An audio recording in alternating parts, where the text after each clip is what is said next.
Welcome back to the deep dive. Okay, so today we have probably the most beautifully absurd source material we've ever looked at. Yeah, what have we got? It's the full transcript of an English lesson, a really simple one. But the setting, not your usual classroom. Oh, We've got a teacher, Susan, and a learner, John, and they're broadcasting from inside what they keep calling a secret bunker in the mountains. okay, right. A bunker. That's different. And that framing, that whole backdrive, well, that's got to be the engine for our analysis today, hasn't it? Exactly. Because our mission here isn't really about learning the English itself. I mean, the vocabulary sounds pretty basic, right? Pretty basic, yeah. So the real goal is to pull out the communication philosophy, the ideas underneath it all, which get amplified by this really extreme scenario. And the source material sets up this incredible contrast. You know, it's almost theatrical.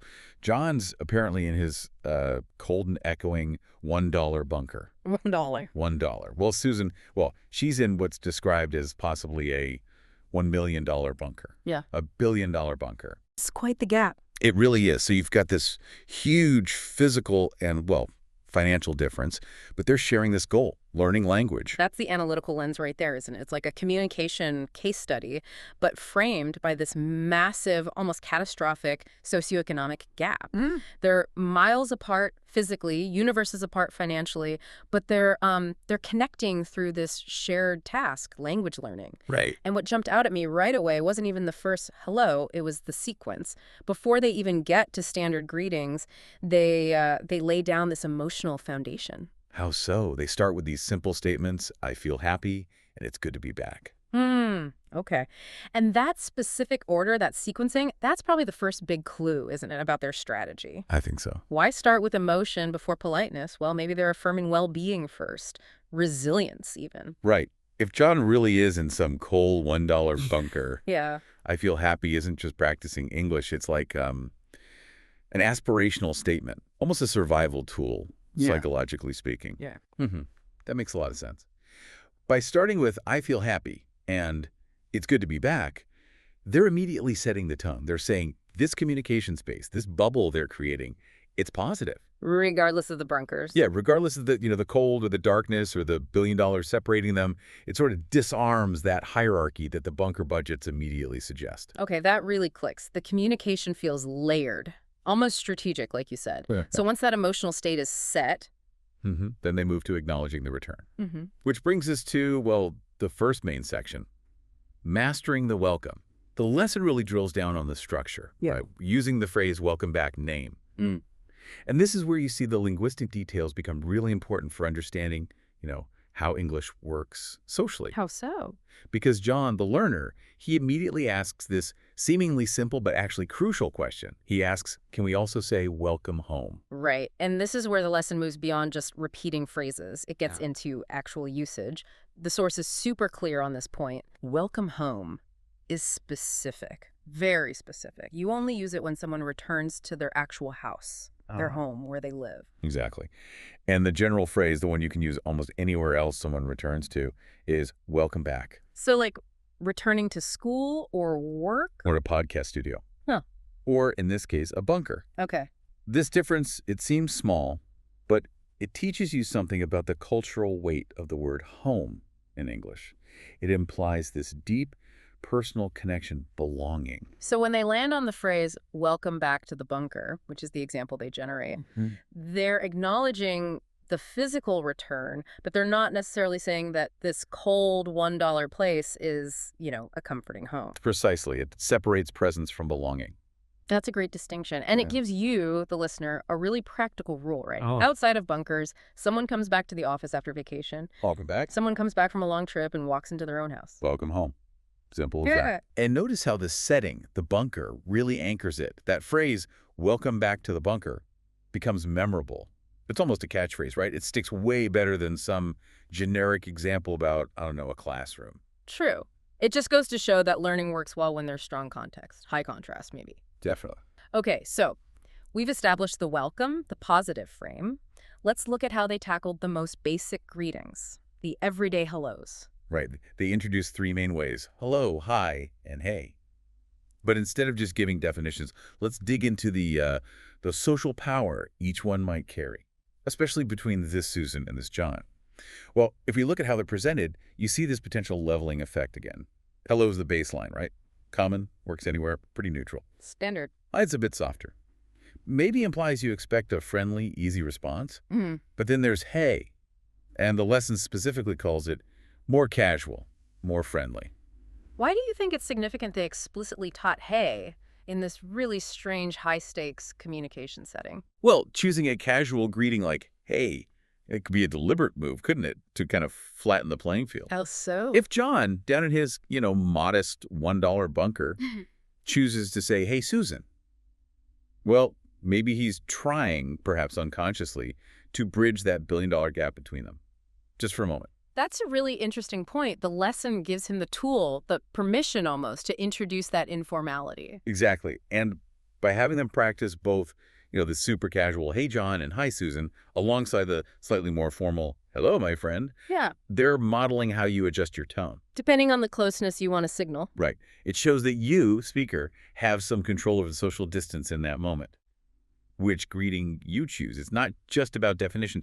It's an exercise in, interpersonal dynamics, maybe even a tiny bit of power. Yeah, it definitely shifts the focus from just grammar rules to social strategy, which is way more interesting for us doing this deep dive. And once they've set up that range of greetings, they immediately go to the simplest, most functional exchange, the classic Q&A. Hello, how are you? Followed by, I'm good, thank you. Right. And they emphasize practicing this because it's like the fundamental social contract in a lot of English-speaking contexts. It's polite, it shows interest in the other person, and it gives you a simple, positive way to close that initial loop. Even if John isn't really feeling good in his cold bunker. Exactly. The socially expected answer reinforces that positive frame they wanted from the start. Remember, I feel happy. It maintains that positive communication flow. It's the script that avoids awkwardness.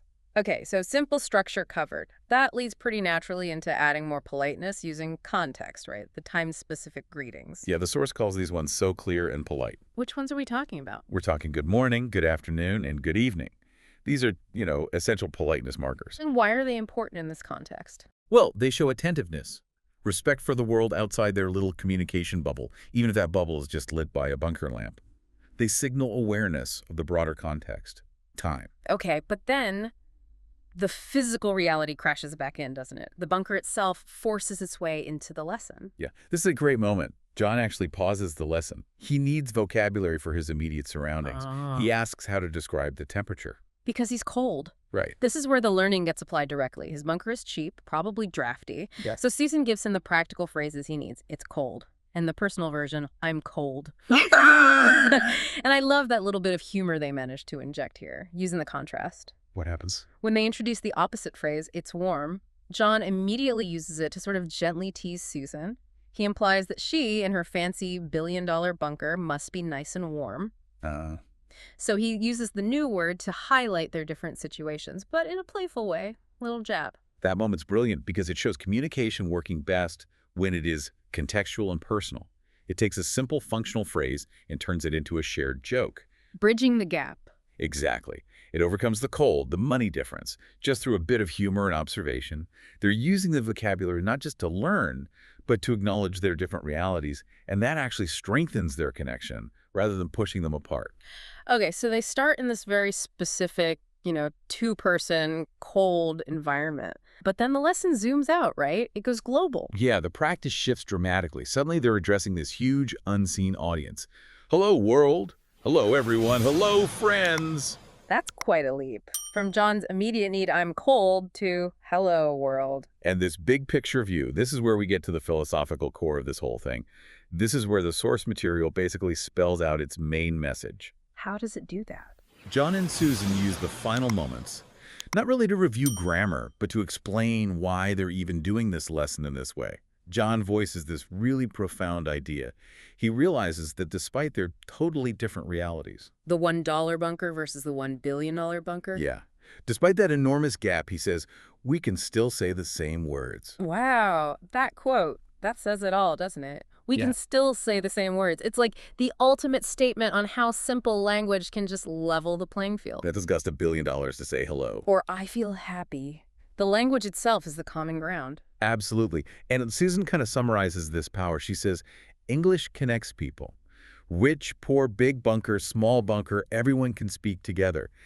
The very simplicity of the words they taught is what makes them so powerful. It cuts through all the noise. Yeah, it strips away the pretense, the complexity that their physical situation implies, and it just delivers connection. Pure connection. Okay, hang on, though. Let me just push back on this a little bit. Play devil's advocate. Go for it. Is this really a profound insight? Or is the whole bunker thing just, a clever marketing hook? A gimmick to make a basic vocabulary lesson seem more dramatic than it is? That's fair. That's a really fair challenge. Does the philosophy actually hold up, or is it just good staging? Well, look, if we're doing a proper deep dive, we have to question the source, right? And yes, the staging is undeniably high concept, dramatic even. Right. But I think the philosophy itself works, even if you take the bunkers away. Strip away the metaphor. What's the core message? It's that intentional simplicity is the key to connecting universally. So the bunker just amplifies it. Exactly. It forces you to imagine the absolute maximum distance, social, economic, physical. And the lesson argues that if these simple words can bridge that gap, a billion-dollar gap. Then they can bridge the smaller gaps in our everyday lives. Precisely. Whether that's a political disagreement, a difference at work, or just, an awkward silence at a party, the principle holds. The contrast just makes the achievement seem bigger.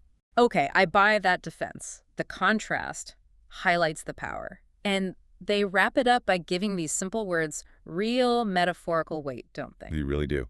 The lesson ends by defining these communication acts. English can be simple and beautiful, it says.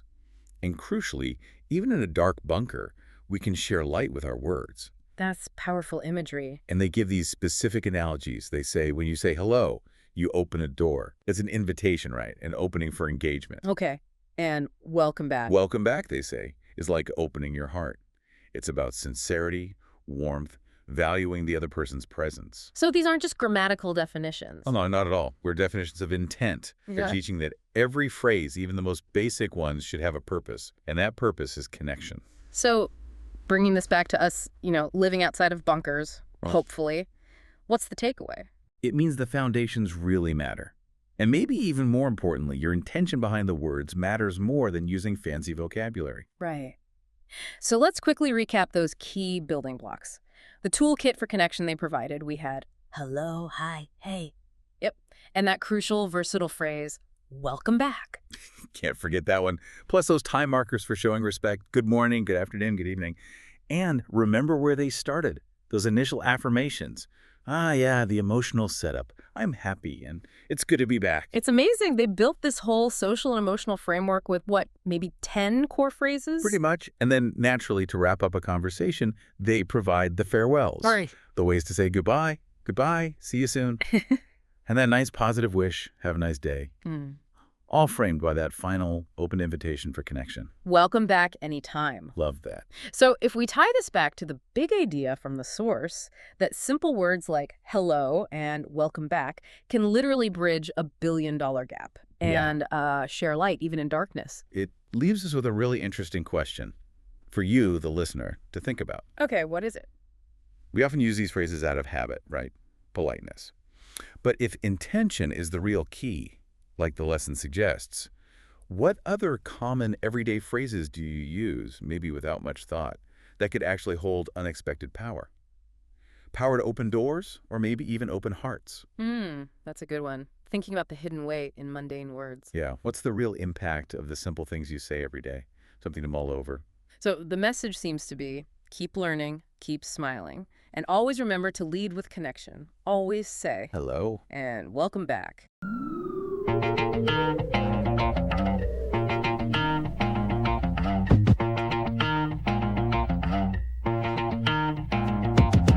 $1,000 in my pocket, I'm feeling bold. A sandwich in hand, but I'm rich in soul. Thousand, a fortress sublime with golden guns and waterfalls that shine. Thousand bunker. Who's gonna survive when the sky goes thunder? Tiny cash and mega stats, who will last?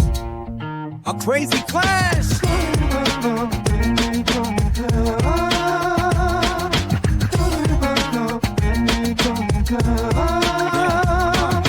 Running the streets, I'm feeling alive. They hide in shadows like kings they drive. I got the courage I wear my crown while they flaunt their robots. I take them down. $1,000 a bunker. Who's gonna survive when the sky goes thunder?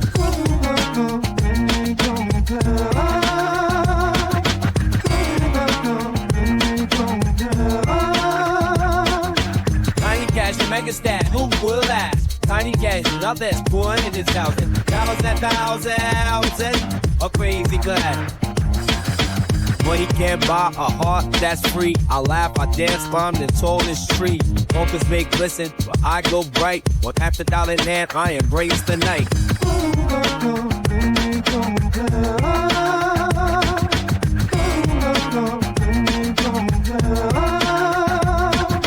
Who's gonna survive when the sky goes thunder? Tiny cash and make it stats. Who will ask? Tiny cash and make it stats. Who will ask? A crazy clash.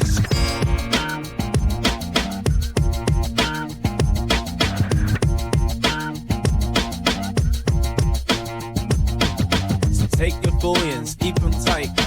I'll be outside dancing in the light. One in my pocket, grin on my face. Who wins the race in this wild space? In this wild, wild place?